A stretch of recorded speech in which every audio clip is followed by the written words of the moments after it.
उद्या माहीममध्ये पण असंच म्हटलं जाईल.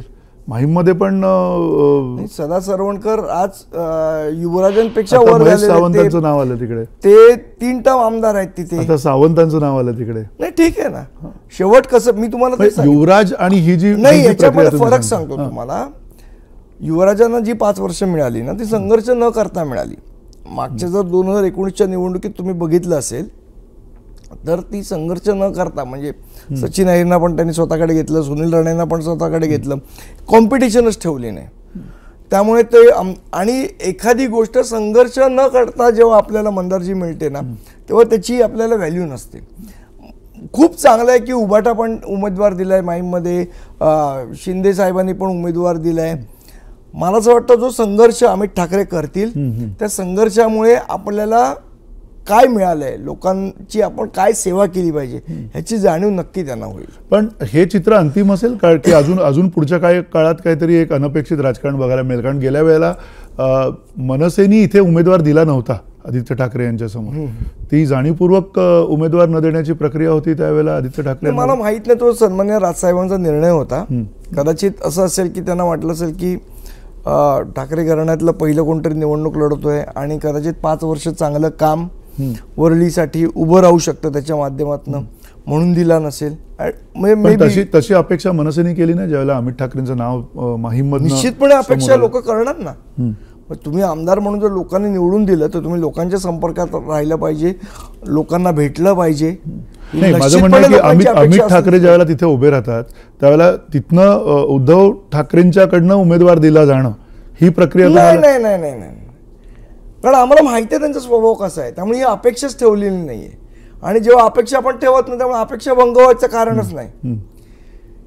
अहो म्हणजे कुटुंब म्हणून कधी उद्धव ठाकरे मला आठवत नाही राजसाहेबांकडे आलेले आहेत किंवा कुटुंब म्हणून. आता म्हणजे असं हे खूप वैयक्तिक होतं, हे बोलायला नाही पाहिजे, पण कियान झाला अमितला मुलगा झाला कधी त्याला बघायला पण उद्धव ठाकरे आले नाहीत. त्यामुळे कुटुंब म्हणून ते किती अटॅच्ड आहेत आय एम डाऊटफुल. आणि हे तर राजकारण आहे, याच्यात कुटुंबाचा काही संबंध नाही.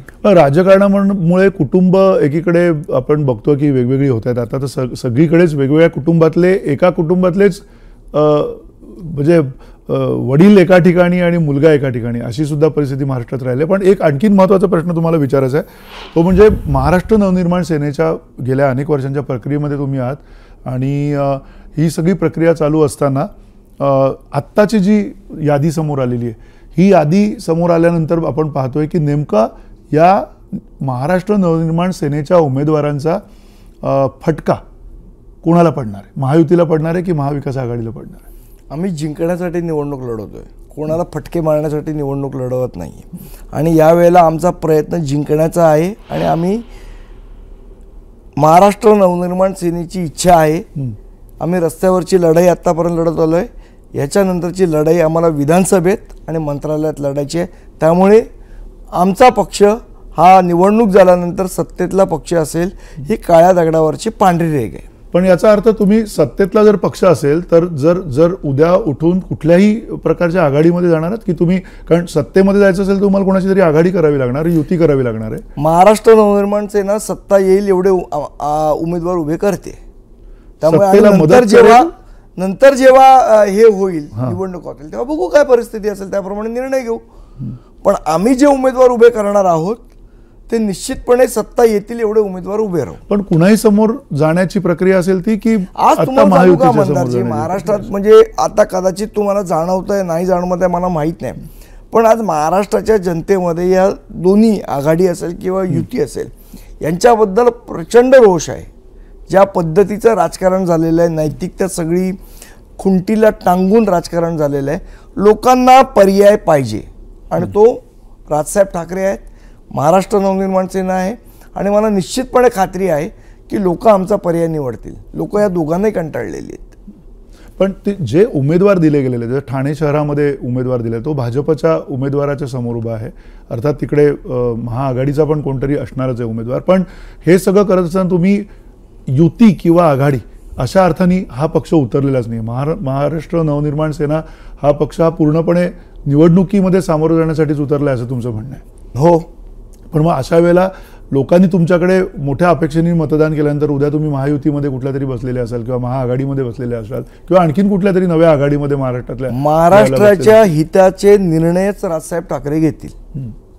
महाविकास आघाडी, महायुती ह्याच्यापेक्षाही बरीच कॉम्बिनेशन महाराष्ट्रात होऊ शकतात.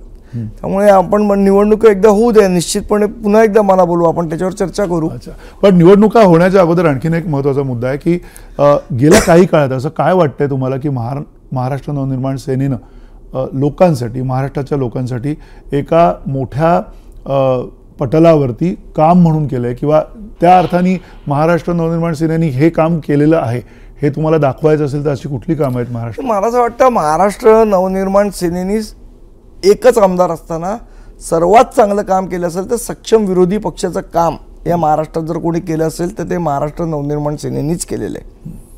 बाकी मला सांगा नाही तर विरोधी पक्ष कोण? शिवसेना, राष्ट्रवादी, काँग्रेस, भाजप, कोण यातले विरोधी पक्ष? यांनी सगळे अडीच वर्ष सत्ता वाटून घेतली. यातले विरोधी पक्ष कोण? एकमेव महाराष्ट्र नवनिर्माण सेना आहे ज्यांनी लोकांचे प्रश्न सरकार दरबारी मांडण्याचं काम केलं.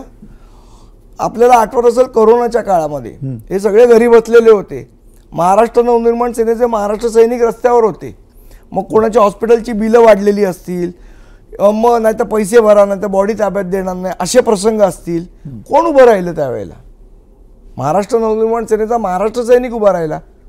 कोण तेव्हा घाबरून घराबाहेर पडत नव्हते त्यावेळेला महाराष्ट्र सैनिक हॉस्पिटलमध्ये जात होता.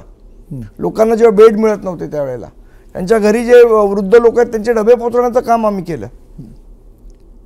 लोकांना ट्रेननी ट्रॅव्हल करायला देत नव्हते उद्धव ठाकरे. आम्ही आंदोलन करून ती मागणी मान्य करून गेली की बसमध्ये कोरोना होत नाही आणि ट्रेनमध्ये कोरोना होतो.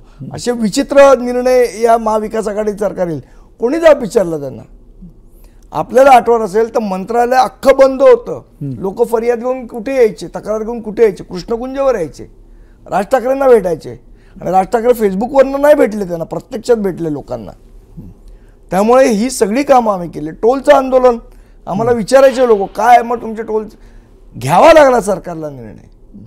त्यामुळे लोकांमध्ये एक विश्वास आहे की आपल्या जर काही समस्या असतील आपण राज ठाकरेंकडे गेलो तर त्या समस्या मार्गी लागू शकतात. हा विश्वास निर्माण करण्याचं काम गेल्या अनेक वर्षातल्या आम्ही केलेल्या आंदोलनामुळे लोकांच्या मनात विश्वास निर्माण झाला आहे.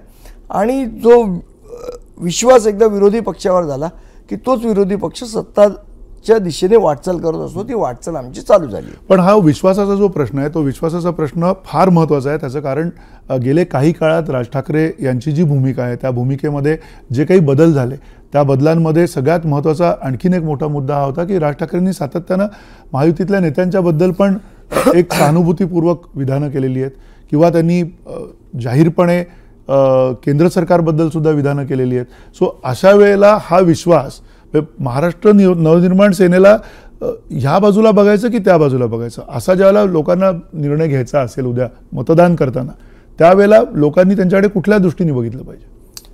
मंदारजी, मी तुम्हाला एक प्रश्न विचारतो. समजा एखादं अनाथाश्रम असेल, तिकडे जाऊन मी समजा ब्लँकेट वाटले, जेवण वाटलं, त्यांची मदत केली, तुम्ही माझी बातमी दाखवलीत, तुम्ही कौतुक कराल, संदीप देशपांडे यांनी चांगलं काम केलं. उद्या मी रस्त्यावर एखाद्याची समजा गाडी ठोकली आणि कार उडवून काय त्या माणसाचा जीव घेतला तर तुम्ही पुन्हा माझं कौतुक कराल का? तुम्ही म्हणणार संदीप देशपांडेंनी चुकीचं काम केलं.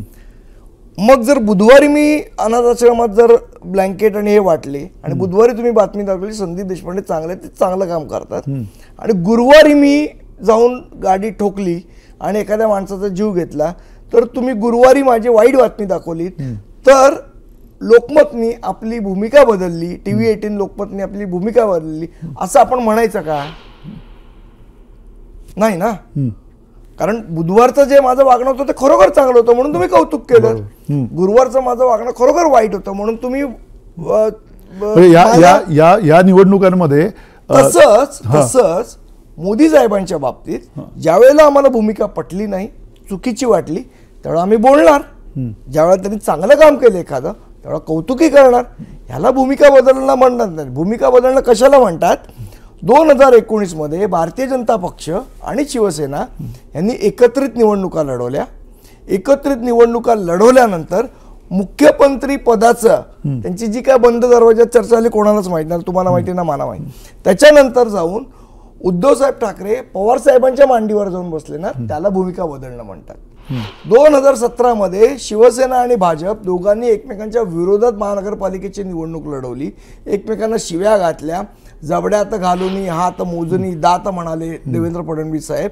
आणि त्याच फडणवीस साहेबांनी शिवसेनेला पुन्हा महानगरपालिकेत आम्ही पाहरेदार आहोत, आम्ही सगळं बघू वगैरे म्हणाले, त्यांना पाठिंबा दिला, त्याला भूमिका बदलणं म्हणतात. पवार साहेबांनी शिवसेनेच्या विरोधात निवडणूक लढवली, त्याच शिवसेनेला घेऊन तुम्ही सत्ता स्थापन केली काँग्रेस राष्ट्रवादींनी, त्याला भूमिका बदलणं म्हणतात. महाराष्ट्र नवनिर्माण सेनेनी 2006च्या स्थापनेपासून आता 2024 पर्यंत आम्ही एकटे निवडणूक लढवतोय. रिझल्ट काय लागला हा एक वेगळा विषय होऊ शकतो, त्याच्याबद्दल वेगळी चर्चा होऊ शकते, पण भूमिका बदलली असं तुम्ही आमच्यावर आरोपच, यातला कुठल्याही पक्षाला नैतिक अधिकार उरलेला नाही आरोप करायचा, एकही पक्ष नाही.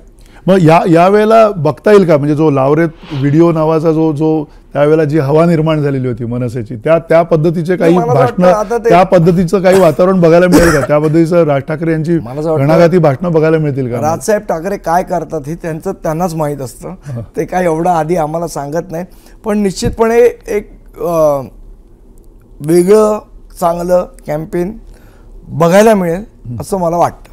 नक्की. धन्यवाद संदीप देशपांडे, आपल्यासोबत महाराष्ट्राच्या महासंग्राममध्ये मनमोकळी चर्चा करताना, आणि अर्थातच वरळी या महत्त्वाच्या विधानसभा मतदारसंघामध्ये एक मोठी जबाबदारी त्यांच्यावरती महाराष्ट्र नवनिर्माण सेनेचे अध्यक्ष राज ठाकरे यांनी दिलेली आहे. आपण पाहूयात, घोडा मैदान जवळ आहे, महाराष्ट्राचा महासंग्राम. तोपर्यंत आपण थांबूयात. तुर्तास धन्यवाद.